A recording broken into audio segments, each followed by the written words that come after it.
You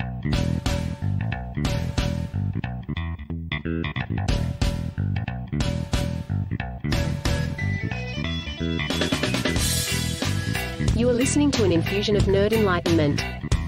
You are now entering the PowerBomb Nation.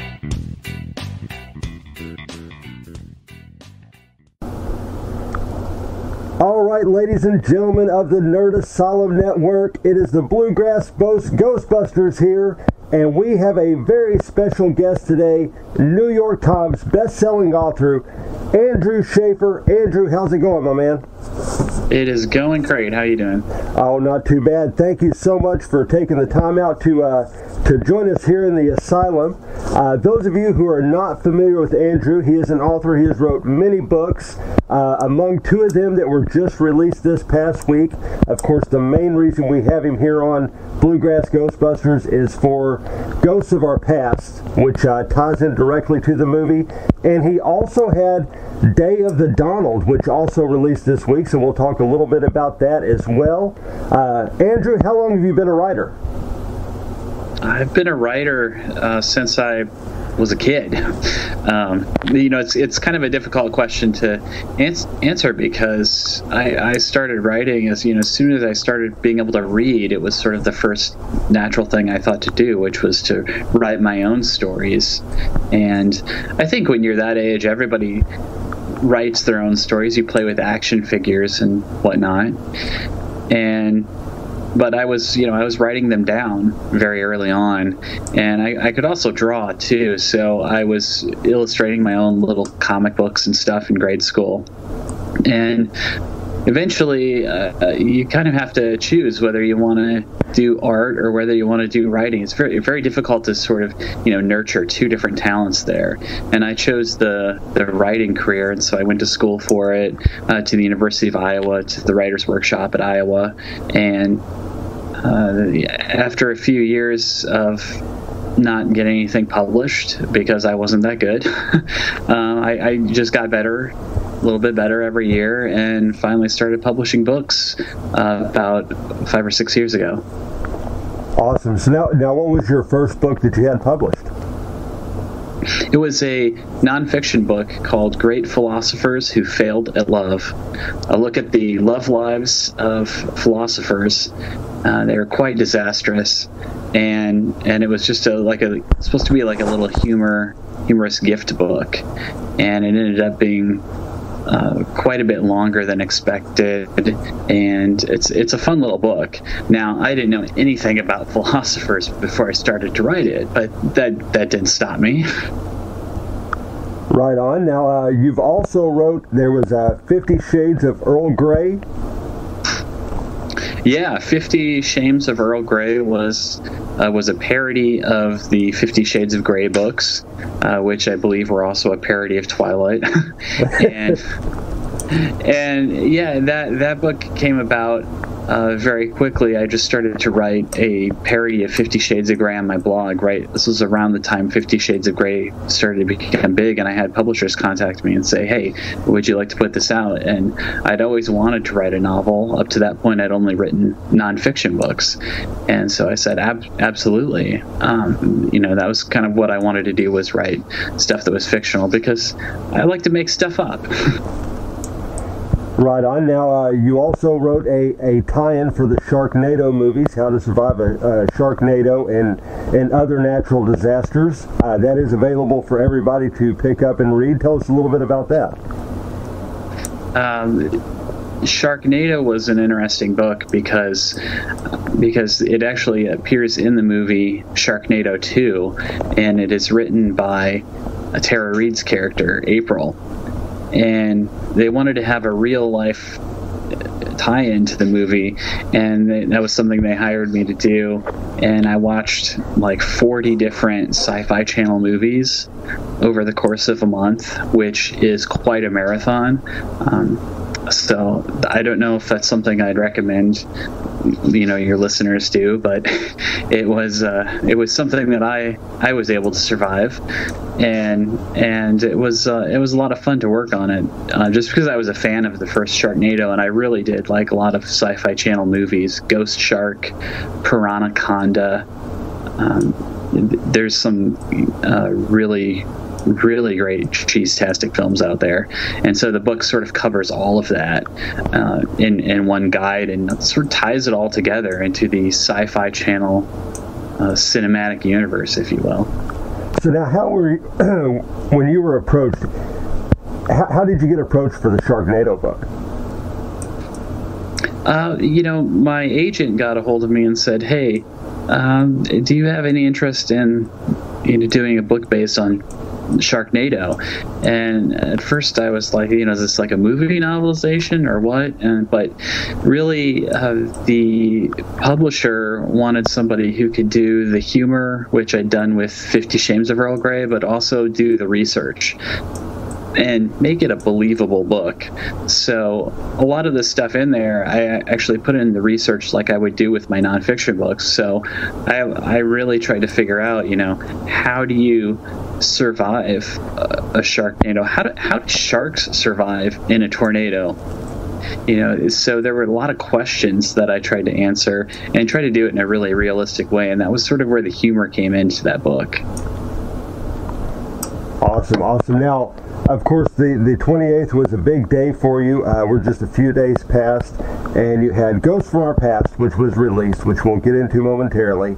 But your other book that you had released, which, great cover, by the way, was Day of the Donald, How Trump Trumped America. I have not gotten to read the book, but definitely after reading Ghosts from Our Past, I'm going back. I want to get your entire collection, because I really enjoyed the book, so I will be picking up your other ones. The excerpts from the Donald Trump book are absolutely hilarious, going into his presidential orders and everything. Tell us about what that book's all about and how you got the idea to come up with this one. Well, it was several months ago, and it didn't look like Donald Trump was really going to be the nominee at that time. And I just was thinking, that it would be really great if he was. Not, necessarily for our country, but just in terms of entertainment value. And you think of just, I think a lot of other people, a lot of primary voters had the same idea. This is an entertaining guy. He's sort of punk rock almost out there. You don't know what he's going to do or say next, and you just have these wild ideas of, if he gets into the White House, it's gonna paint it gold or something. And I just started to think about, this guy could be a really great character in a thriller. He's a James Bond villain almost, with that perfect hair. So it was just an idea of what do we do? What if this was a character in a thriller, and I threw him in there and had a character that was investigating it by the name of Jimmy Burnwood, who was a disgraced tabloid reporter who, in my book, had leaked out a Ted Cruz sex tape, which, no spoilers, but it goes into a little bit of detail about that in the book. So on some level, the book is a little terrifying, I think, but it's also anything involving Ted Cruz and a sex tape is extremely terrifying. So. It's like what are the 4 most disturbing words in the English language, and that's Ted Cruz sex tape. Yeah, so I threw Ted Cruz is in there. He is actually the Zodiac killer.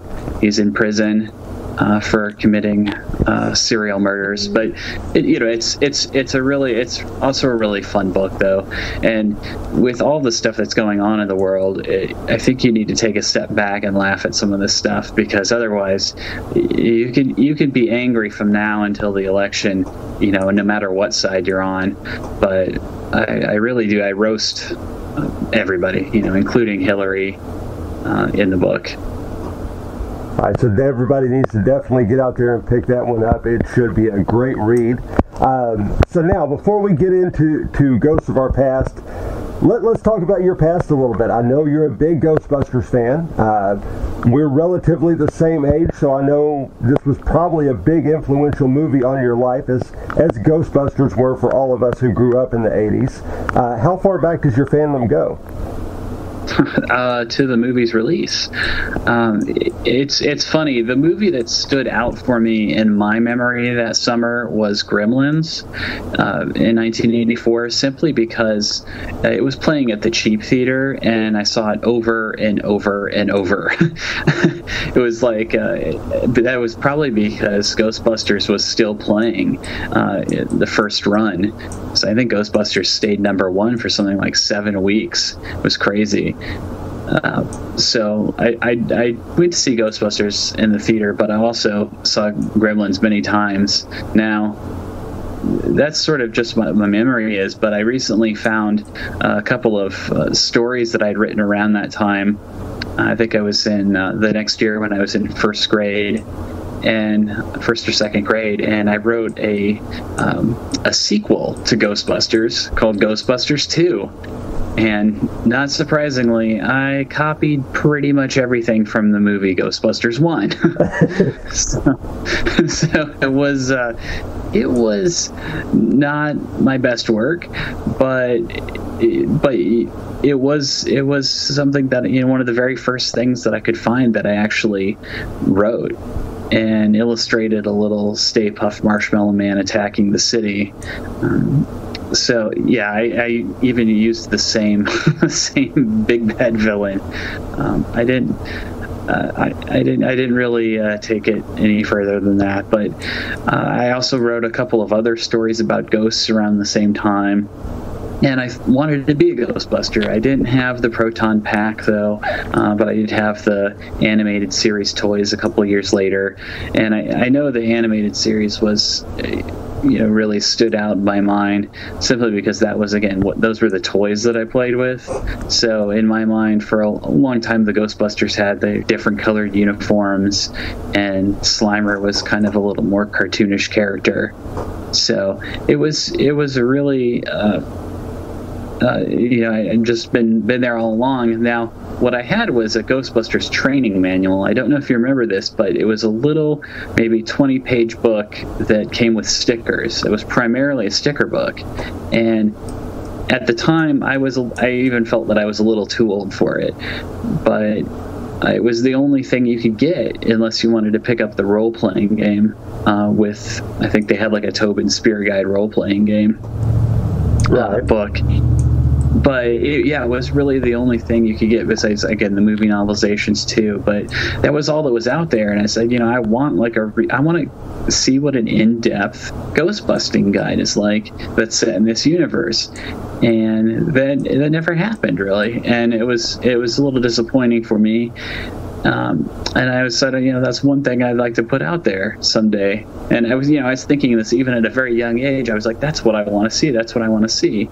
So, flash forward 30 years later, when I get the opportunity to do this book, and it's really sort of a realization of something I wanted to see happen a long time ago. And I was like, this is for kids that were like me, that were like, I want something that's not just for kids. I want something, that's a little challenging for a kid to read, but that feels real.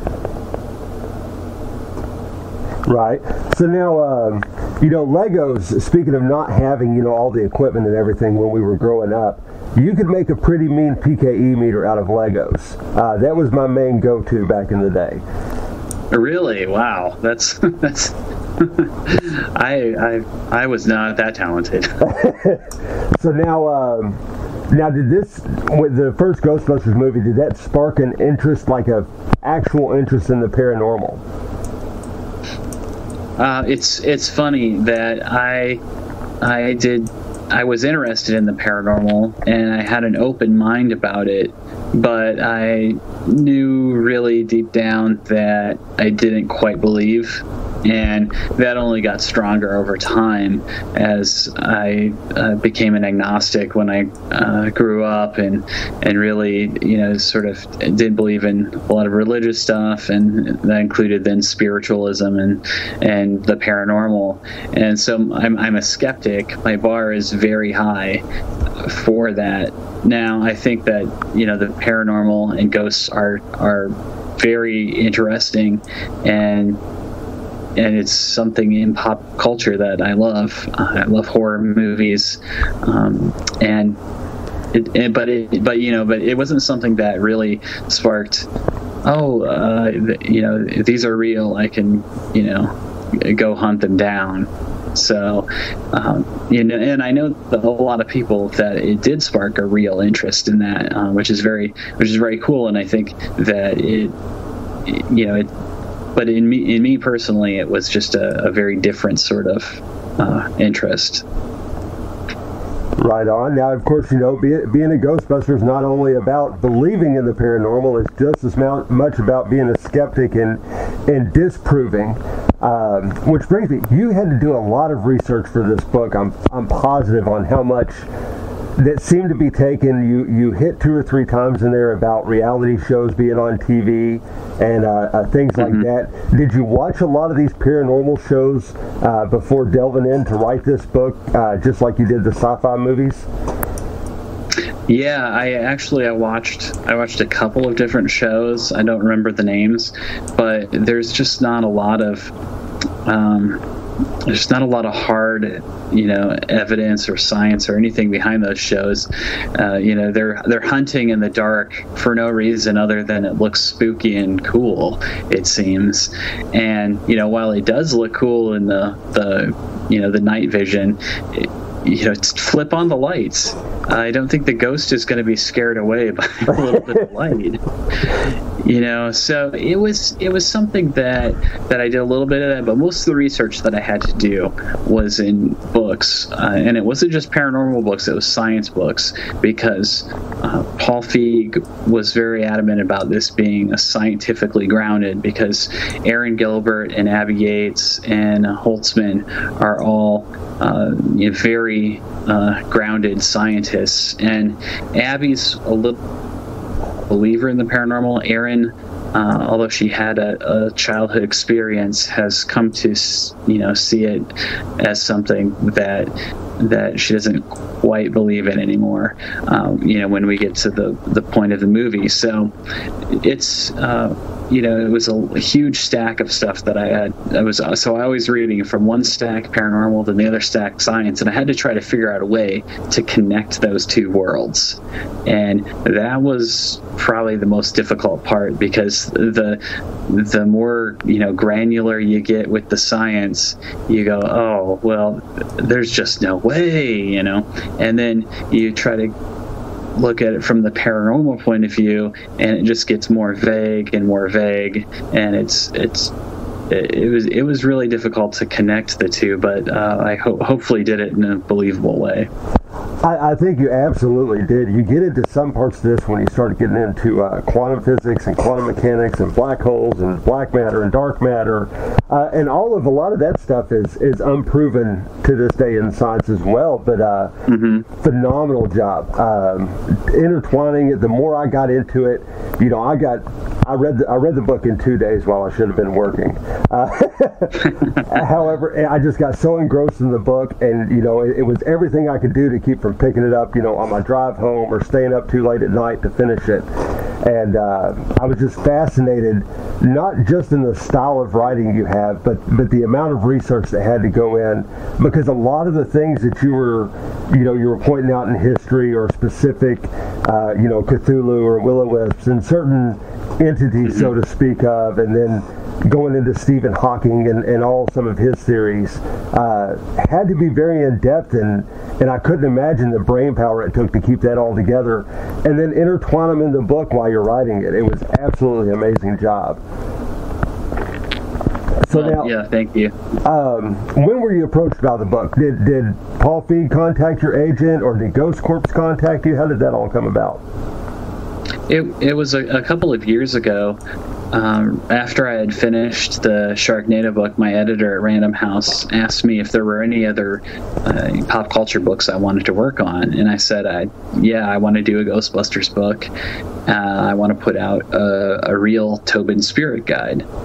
And he looked into the rights with that, and it was like, well, we just passed the 30th anniversary, so the franchise, there's no plans for a new movie. The franchise is kind of dead. It's just not going to work out.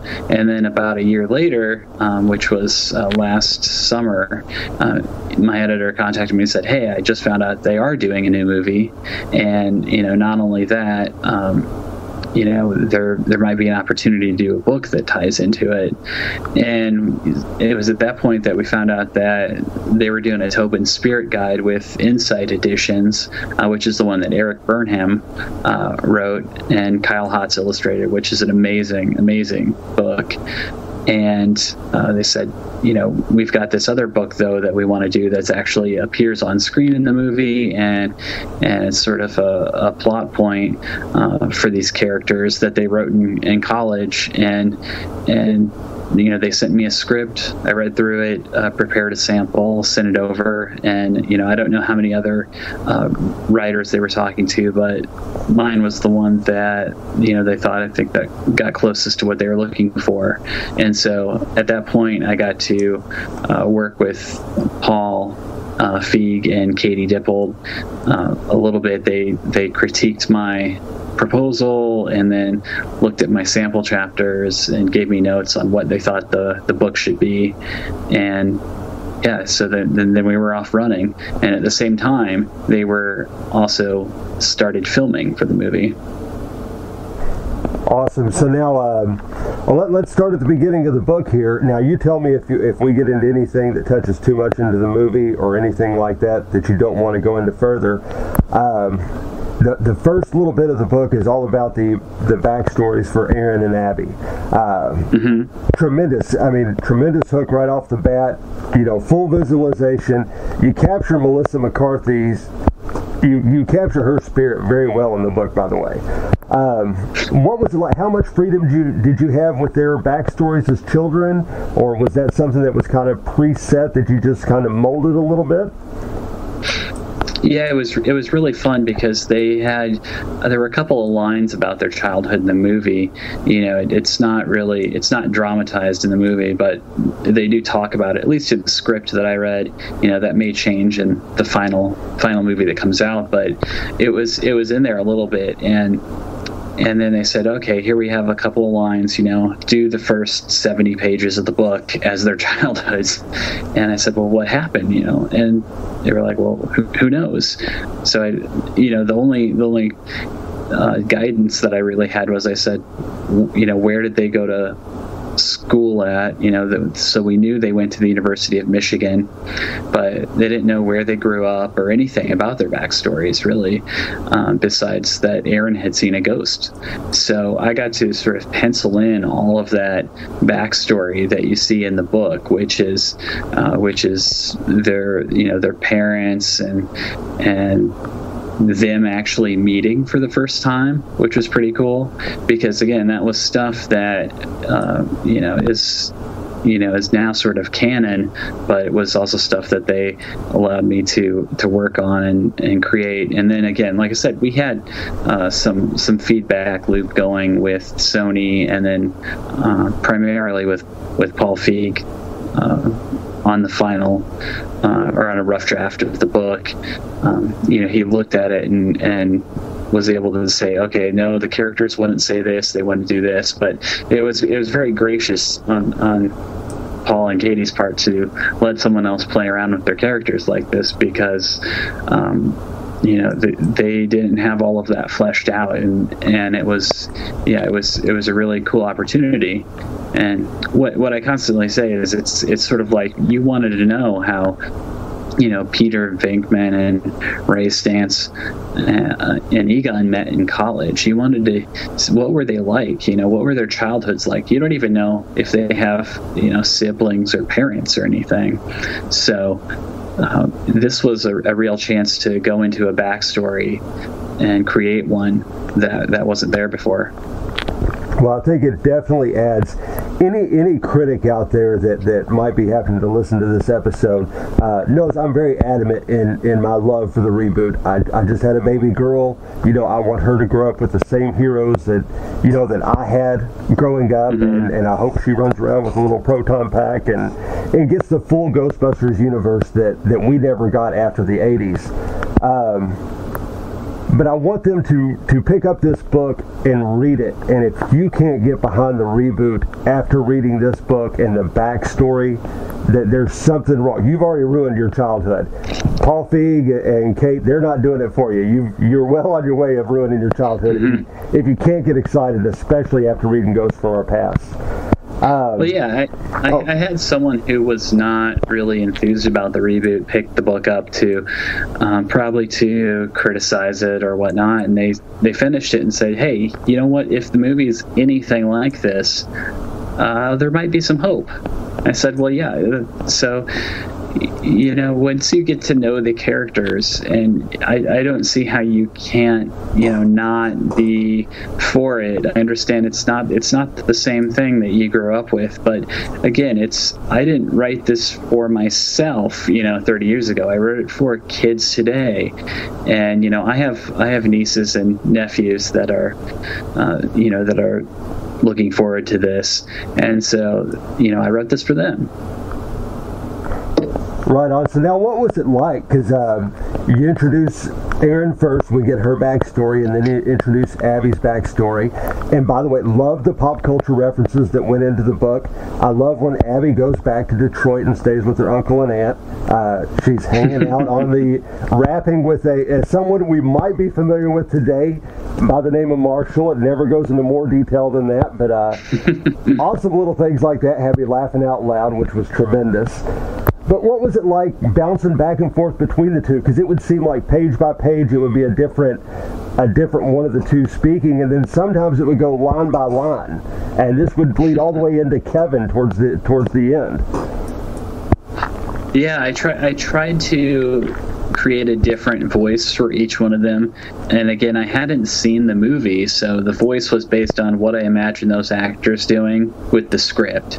So that's really what happened, was me trying to capture that. And then again, I got the feedback from Paul and Katie saying, hey, they would say this, they wouldn't say this, so and so would be more into this than that, and it just really went from all from the script and from the guidance that I got, but I really tried to develop them as separate characters with very distinct voices, and hopefully carry it through the book somewhat, where they're both talking at the same time, but you kind of get an idea that one character may have said something and another may have cut in at some point. The joke is in there that they were typing, they traded off the computer line by line, sometimes word by word even, as they were writing this in a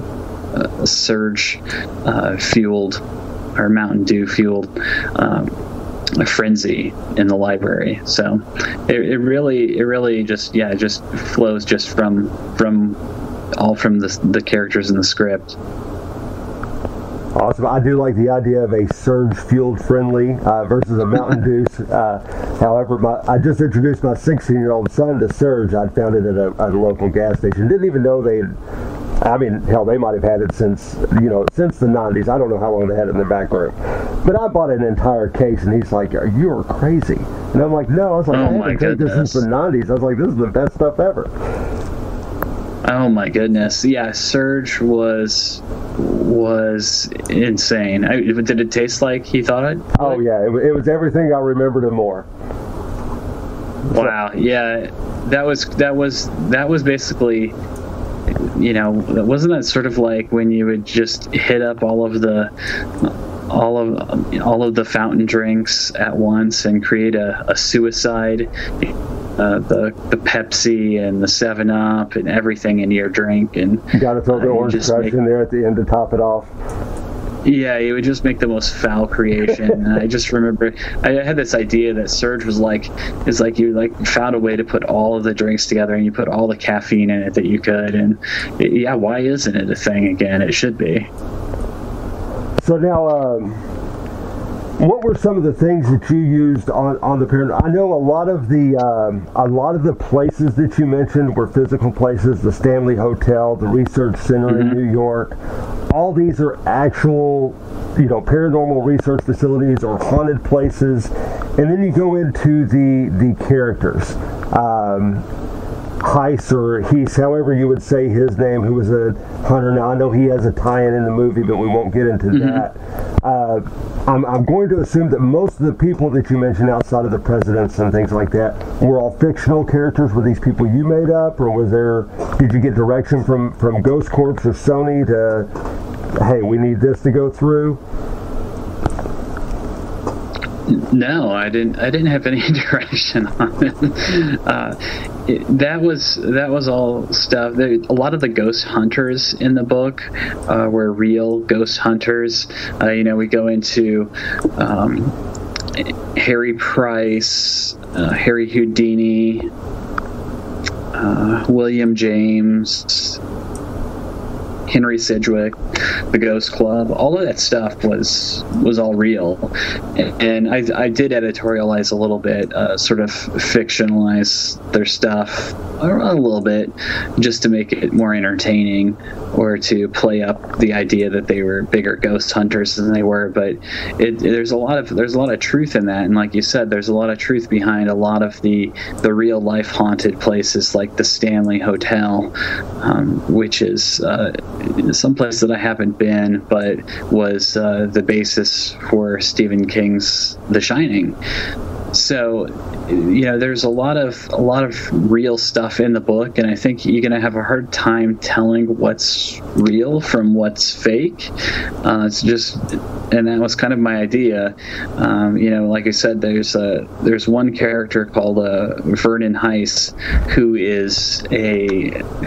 wrote a paranormal taxonomy that included something called the Occult Manifestation Index, which has different types of ghosts ranked on there. So this is sort of the beginnings of the class system, where you get the class 1 ghosts, the class 2 ghosts, and so there's some stuff in there that's clearly fake, but then there's some stuff that's sort of a gray area. And one of the things that you might find fun is looking up some of the stuff in the bibliography and seeing if it's a real or fake book. And I tried to blur the lines as much as possible, because if you type some of this stuff in on Goodreads or Amazon, you might come across an old copy of some of these books, and it might be real and it might not be. So I sort of extended the book into real life to sort of blur those lines. Yeah, no, I found myself a lot of times I would look up from my phone, because I had it on my Kindle. So I would look up from my phone, and I would pull up Google real quick, and I would type it in, and I was like, okay. Because I knew a lot of the guys, and I know a lot of the paranormal history, so I knew there's a lot of things in there that were true or real in the paranormal sense.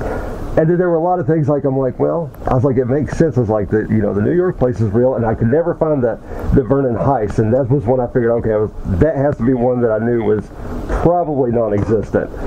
But yeah, totally fascinating. You did a great job blurring the lines. The Kemp's Spectral Field Guide, was this again your entire brainchild? Yeah. The one thing that I got back from Paul and Katie was they said that they didn't want any of the original, Tobin's Spirit Guide or any of the original stuff in there. And I had done a lot of research into, what was all in the original movies and animated universe and everything, so that I knew what was all in there. And I was like, okay, we'll have our version of Tobin's. And they said, no, we want to have, completely different stuff. And so that's where I got the idea to do. There's something called the Kemp's Spectral Field Guide. There's the Heist Guide to Frightful hateful entities.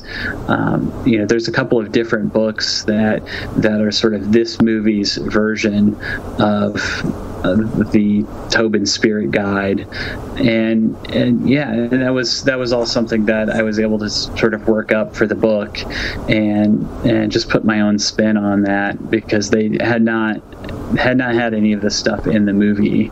So if you go see the movie, you won't hear them mention Kim's spectral field guide or anything, but it was something that I was able to create, and get everything goes through Sony then to get the approval. Is this okay to do? Is this okay? And it goes through Ghost Core.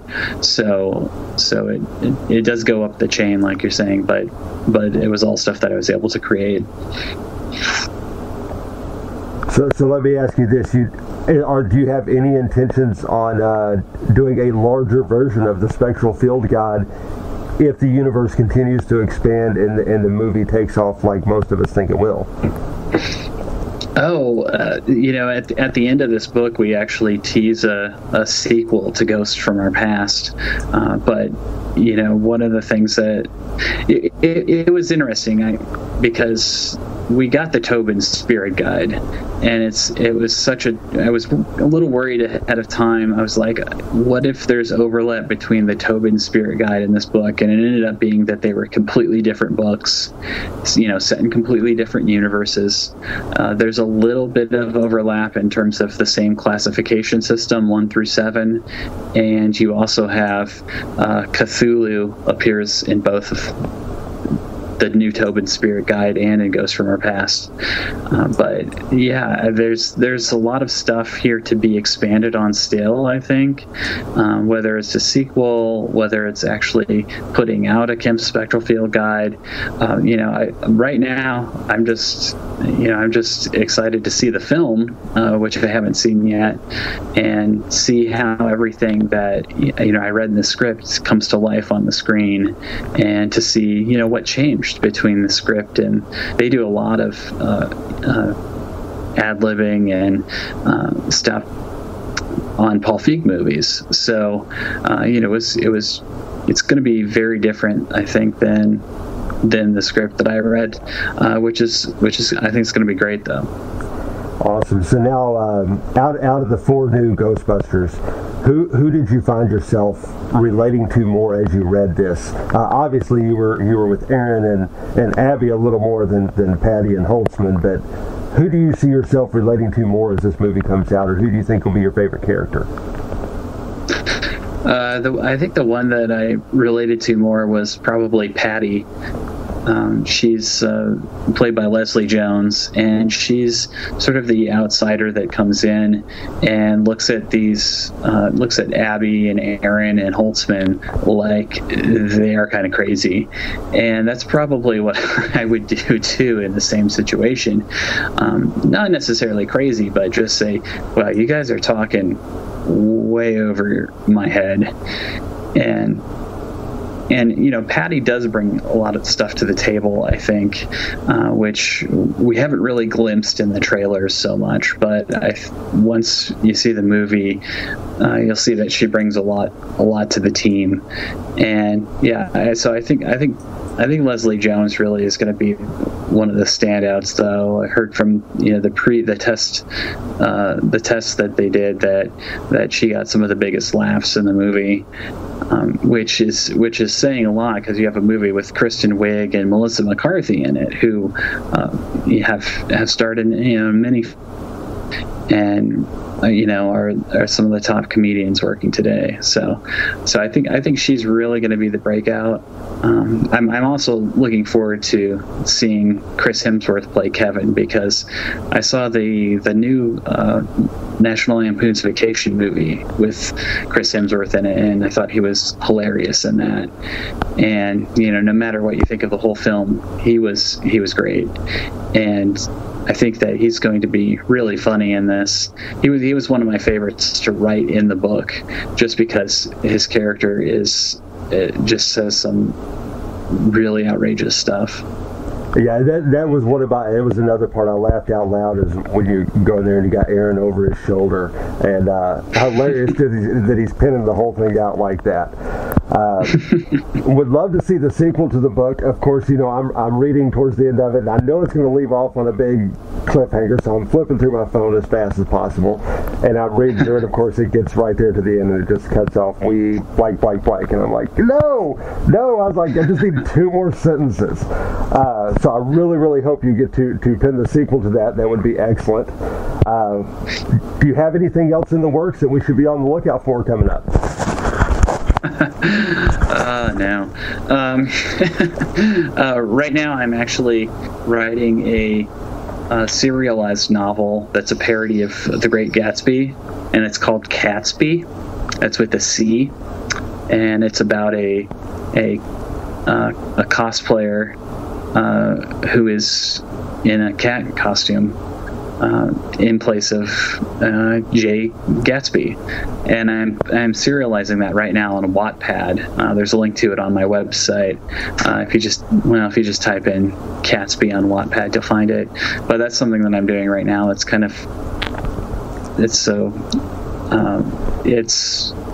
very, very different. I'm trying to think if there are any Ghostbusters references in there.